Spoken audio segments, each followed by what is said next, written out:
Human body trunk और appendages से बनी है। ट्रंक सेंटर का हिस्सा, अपेंडिज जैसे हाथ और पैर, ये जहाँ जा करके जुड़ते हैं उनको गर्डल बोलते हैं। हाथ जहाँ जुड़ रहा है शोल्डर गर्डल है, पैर जहाँ जुड़ रहा है पेल्विक गर्डल है।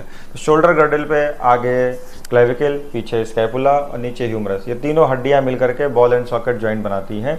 और इस पे glenoid labrum, connective tissue, ligament, tendon और कई सारी मसल जिनको रोटेटर कफ बोलते हैं, सब मिल करके कवरिंग तैयार करती हैं जो कि रोटेटर कफ है। अगर किसी कारणवश इस जोड़ पे सूजन आ जाए या इस जोड़ की लंबे समय तक इमोबिलिटी रहे, जैसे कि sports injury, diabetes, thyroid, hypertension, Parkinson या ऐसी कई सारी अनगिनत बीमारियां जिसकी वजह से इस पर स्पाज्म हो जाएगा या कैप्सूल आपस में चिपक जाएगा, सारी चीज़ें, उसको एडेसिव कैप्सुलाइटिस बोलते हैं। तो ये फ्रोजन शोल्डर कहलाता है। इसकी 4 स्टेजेज होती हैं: प्री फ्रीजिंग, फ्रीजिंग, फ्रोजन और थाइंग। फ्रोजन शोल्डर में मरीज को शोल्डर जॉइंट के अराउंड पेन और स्टिफनेस होने की वजह से बहुत सारी कंप्लेंट होती हैं। कोई मूवमेंट नहीं कर पाता है, उसको चम्मच से खाना खाने में समस्या होती है, कंघी करने में समस्या होती है, खुजली करने में समस्या होती है।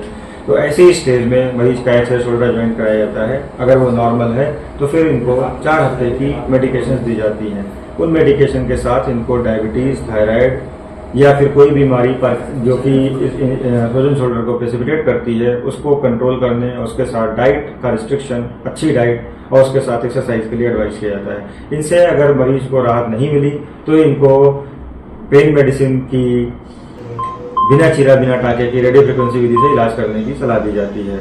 उसमें डे केयर प्रोसीजर है जो कि 1.5 से 2 घंटे में हो जाता है। मरीज की जो जैसे सिम्टम होते हैं उसके अकॉर्डिंग जो नसें उसको सप्लाई करती हैं उनको टारगेट किया जाता है। इससे 2 हफ्ते में 60, 70 या 90% तक दर्द से राहत मिल जाती है। अब जो स्टिफनेस बची हुई है उसके लिए इनको एक्टिव पैसिव फिजियोथेरेपी कराई जाती है। तो ये करा करके 1 महीने से लेकर के 3 महीने तक में 90% या 95% तक जो शोल्डर जॉइंट के चारों तरफ जितने मूवमेंट होते हैं सारे मूवमेंट रिगेन किए जाते हैं।